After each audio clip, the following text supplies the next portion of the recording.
change your position or posture. Fill flash is just really nice. And really on a pro camera, you can take the shadow off someone's face and get, just a better look and all that. And iPhone doesn't really have a good enough flash for this, but at some point shoot cameras do. So we have bright overhead sun. Fill flash is really nice. Most people think, oh, use flash when it's dark. No, that usually wrecks a picture, in my opinion. But fill flash when it's bright is really nice. There's the Amazon, bright sun coming straight down. Perfect fill flash. I sometimes aim my flash a little bit away, so just partial flash goes on the angle. It won't blow out the fish and won't blow out the face, make it look too studio. The hold. The hint elbow on the back, the front support, and that's a big salmon. It's kind of hard to hold up on that hard spot because it's too belly heavy. The big salmon, that bent elbow on the back. It's kind of the guide hold, but it's not cheating. I like head towards me, so that means this hands out a little bit. So it does make the fish look a little bit bigger, but the bent elbow means you're not a total cheater. You get help. Now, you see I'm talking to someone. I was down in Baja fishing by myself. I hooked a nice rooster fish. And I'm thinking, I'd like to get a picture of this thing, because at the time it's my biggest rooster fish. And so I'm fighting this thing, it's way out in the ocean, I'm just having a blast, it's just an incredible experience. And I see these three Mexican guys walking down the beach. I'm thinking, like a story problem with train me St. Louis, and they're gonna be here at the right time. So I'm fighting it, the fish is getting in closer, they're a little closer. I've got my camera case way up, because you get a sneaker wave, once in a while they'll wash up and get your camera wet, so I keep it way up. But that's kind of where they're walking, so I kind of start backing up, and they're pretty close in my Spanish, proceed, photo, me, por favor. And they got the two guys go, see, and I stood like this. Oh, okay, proceed you. Okay, yeah. So I think I'm proceed me. No, see, yeah. So I have the fish, hold it up, and he goes, I go, okay, good, put it back in the water. I say, now this time, and he goes, oh yeah, okay. Pick the fish up, click, and get that shot. Then I see the horizon's crooked. I love it. I'm talking to him. He doesn't know what word I'm saying. That's okay. We've got a good shot. And that means get help. Sometimes, like with selfies and stuff, you just need help sometimes. It's just okay. It turns out to be really fun. I like drama, if you can get it. This is a river that came up 3 feet while we were fishing. We went across this old logging bridge. My buddy's brand new SUV. And we're coming back, and the bridge is going very dramatic. And this brand new car, I go, Todd, stop, this is really dramatic. I go, no kidding. Well, it's ice in one thing. And it's my brand new car. I go, oh, yeah. And so I get over here, lean way out, take this dramatic shot. And it's really cool. We lived. If you can throw in color, see how bland this trout is? This was in sort of a silty river in Colorado. It was gray water. And basically the trout were kind of gray too.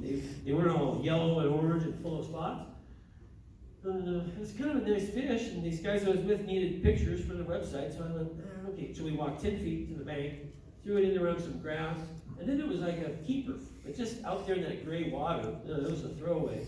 They'll eat, but adding some color just makes it. And of course, if you can crop, and this is usually back on your computer, put your photos in a file or folder. And then there's Steve, but I didn't fill flash him. And Brown's pretty cool, so I just cropped him out. There's my picture. Sometimes you do picture within a picture. I might crop it again just to do a headshot. So you can keep cropping and creating more pictures off one. I like trout food, so I'm always taking pictures of stuff like crayfish and bugs. I got trico hatch. And I mean, it's good storytelling. Hoppers. Then I wouldn't do this one. This is super old. This was an assignment for American Angler magazine way back in the day. It was a hopper deal. So I have a really cool hopper dry fly, and then I've got a real hopper. And I'm torturing that fish too much. Shouldn't do that anymore. 1 or 2 seconds above water is the it now. And I'll go to hell anyway for all the fish torture I've done in my life, but I just try to be better. If we all try to be better, then it's better. Okay, good. All right, so information. I mean, natural, artificial, great information for fish. This big rainbow in Alaska puked up all these baby Chinook salmon, and the fish was released.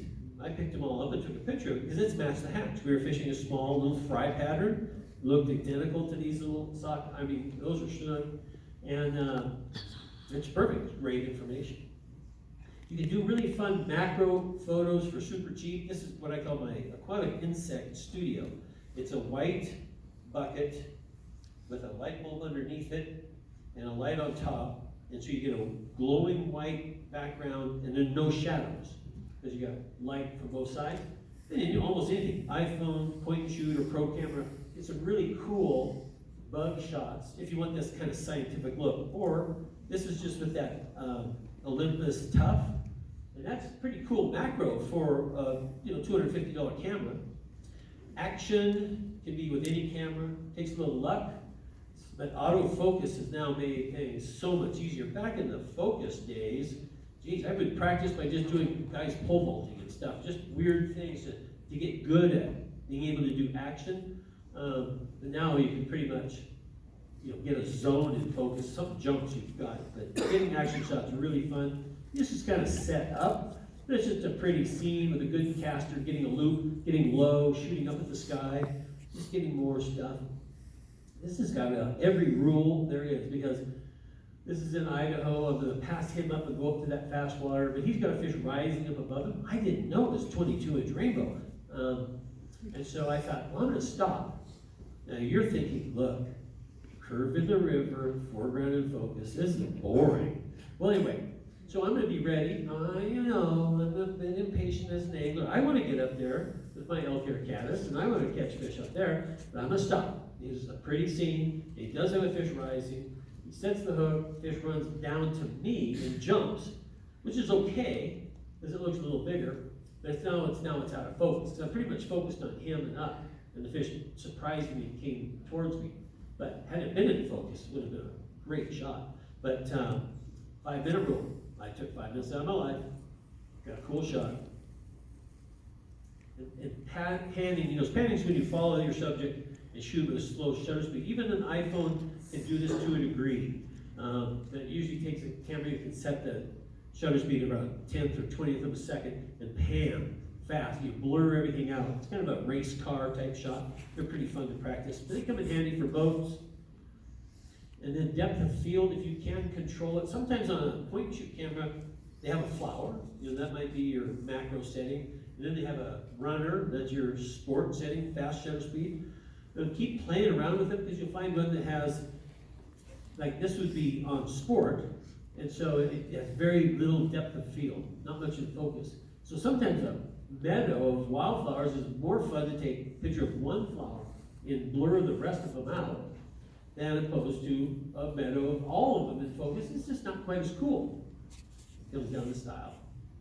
And I like weather. Weather's fun. Big, huge storm rolling in. Looks like a cozy, warm cabin. Big rainstorm in the Bahamas. Raincoat, raincoat, raincoat. Oh, he did not read his pre-trip information. I like this. I like extreme weather and having appropriate clothing and still fishing. And you're a pretty bomber out there in a really good Sims or Orbis raincoat. Great waders. It's not really cold out.